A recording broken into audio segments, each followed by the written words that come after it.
E aí, gente, como é que vocês estão? Tudo bem? Sejam bem-vindos e bem-vindas a mais um vídeo do Parabólica e hoje eu vou explicar para vocês o que está acontecendo no Equador, quais são as relações internacionais, as relações internas do Equador e por aí vai. Então já se inscreve no canal se ainda não for inscrito e curte esse vídeo, porque além de vídeos assim com atualidades, a gente tem história do Brasil, história geral, filosofia, sociologia, geografia, história da arte, é conteúdo completo para o Enem e demais vestibulares. Então vamos lá falar o que está acontecendo no Equador. Acontece que essa semana, é a semana aí que eu estou gravando esse vídeo do dia 11 de janeiro, alguns dias atrás, o presidente do Equador, o Daniel Noboa, ele havia ordenado que as forças militares do Equador estabelecessem a ordem no país. E ele afirmou que o Equador estava vivendo um processo de conflito armado interno. Isso aconteceu, principalmente o estopim foi após a fuga de um dos líderes do narcotráfico do Equador, um dos maiores líderes do narcotráfico, que é o Adolfo Macias, também conhecido como Fito. Ele fugiu e aí isso estabeleceu, na verdade, só não desencadeou uma crise, mas foi o estopim para essa crise. O Equador, ele tem hoje mais de 20 facções criminosas extremamente organizadas e uma população de 18, quase 18 milhões de pessoas, e só no ano de 2023 foram 7.878 homicídios no país, de uma população de 18 milhões de pessoas. A maior parte desses homicídios não foi solucionada, não tem resposta para esses homicídios. Então a situação lá está muito grave e isso desencadeou uma reação à declaração do presidente, desencadeou uma reação das facções criminosas do narcotráfico do Equador, que é o que a gente vai falar agora. Bom, quando a gente está falando de narcotráfico, então a gente está falando aí do mercado de entorpecentes, logicamente ilegal, né, o tráfico. E o Equador, ele não é nem produtor, a gente está falando de cocaína, ele não é nem produtor de cocaína, nem o maior consumidor de cocaína.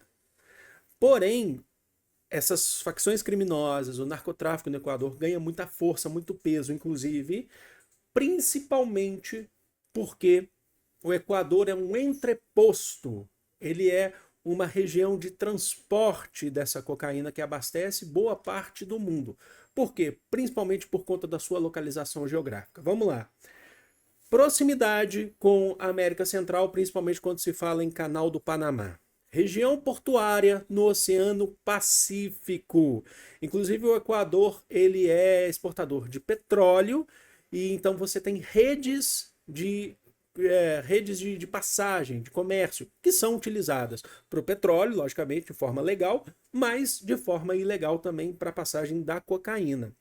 E você tem também uma economia dolarizada, que faz com que o Equador seja submisso, principalmente quando a gente fala em relação à economia mundial, à economia dos Estados Unidos.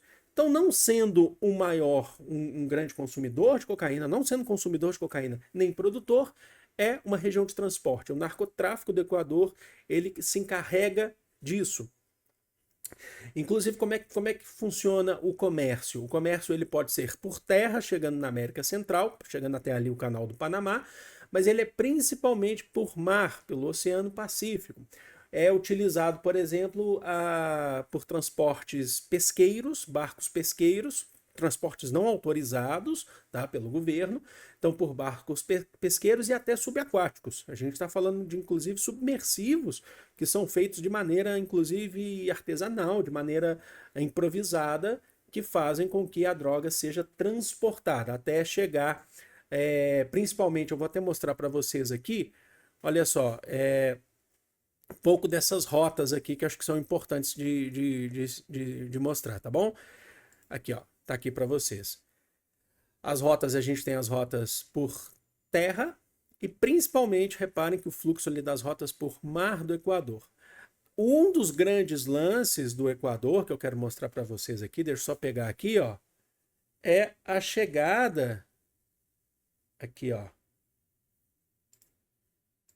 aqui, que eu vou mostrar para vocês, é a chegada nessa ilha que tem aqui, que é a Ilha Galápagos, que pertence ao Equador. Então, boa parte da droga que sai da região portuária do Equador vai para a Ilha Galápagos. Então, também é rota, como eu falei para vocês, de petróleo, até chegar ao México. Do México, essa cocaína ela é transferida para os Estados Unidos, os maiores consumidores, e a Europa, chegando, por exemplo, nos Países Baixos. A Noruega também é uma grande consumidora de cocaína. Então a gente tem isso tudo com dados da. A gente está passando aqui, eu deixo os links de referências para vocês, dados da Agência da ONU sobre crimes e drogas, tá? Principalmente os últimos dados levantados, que são do ano de 2023. A gente está fazendo esse vídeo no começo de 2024. Tá, mas agora, a cocaína é uma droga cara, tá bom? Ela não é consumida em mercados periféricos. Então, acho que é muito importante destacar isso. A cocaína é pouquíssimo consumida, por exemplo, em periferias de cidades grandes. Então, a cocaína ela é mais consumida pela classe média. Então, é bem diferente quando a gente fala de outras drogas, inclusive mais populares.